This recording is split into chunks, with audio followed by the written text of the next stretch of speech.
In Chinatown, Nagasaki, Reizo walks through the busy streets with Neo. Reizo used to be a samurai, but now he's just trying to find his place in this lively town.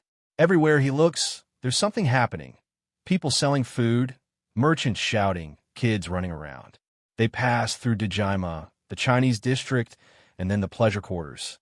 It's packed with life, and Reizo is amazed at how so much can fit into such a small space. As they walk, Reizo notices a rough-looking area and asks Neo about it. Neo explains, that's where the poorest people live. They can't afford a place in the main town. Reizo nods, taking it all in as Neo leads him deeper into the district. Meanwhile, across town, trouble is brewing. Kaoya, a local shopkeeper, is in big trouble with a man named Sakata, someone you don't want to mess with. Sakata accuses Kaoya of smuggling opium. Kaoya swears he's innocent. My family's run this shop for generations. I'd never touch opium, he pleads. But Sakata smirks and pulls out his proof. Opium hidden inside a Buddha statue. And the worst part? Kaoya's own wife is the one who told him about it. Kaoya is shocked, unable to believe it. But Sakata doesn't care. He orders his men to take Kaoya away. The crowd watches, whispering among themselves. Some think Kaoya is innocent.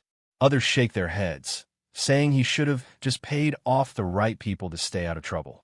Reizo and Neo witness everything. Reizo's stomach tightens. How can a samurai do something so unfair? He mutters. Neo shrugs. That's how the world works. If you don't bribe the right people, they make you disappear. Reizo clenches his fists.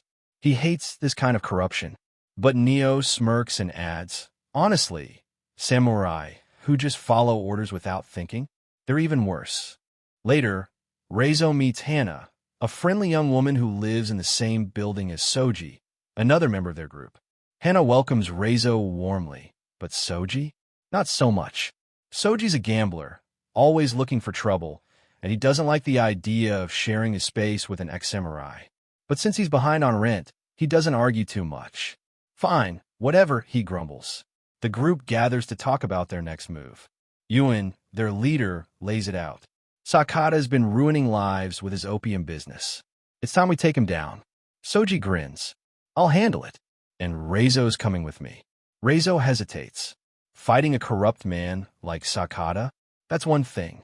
But going against another samurai, even a corrupt one, that's not so easy. Still, he agrees. The mission begins. Reizo and Soji sneak into Sakata's compound. Soji, ever the gambler, turns to Reizo. But I take down more enemies than you. Reizo just sighs. This isn't a game. But as the fight breaks out, it turns out Reizo is an incredible fighter. He moves fast, taking down enemies one by one. Even Soji is surprised.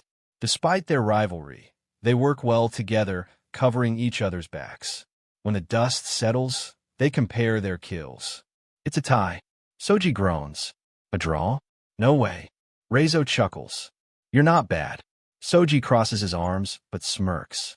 You fight more like a real samurai than you think. Back at their base, Yuen and Teppa watch Reizo closely. Teppa frowns. Bringing in an ex-samurai, this could backfire. Yuen nods. Maybe, but I think he can change. The night ends with the group celebrating their victory. But trouble is far from over.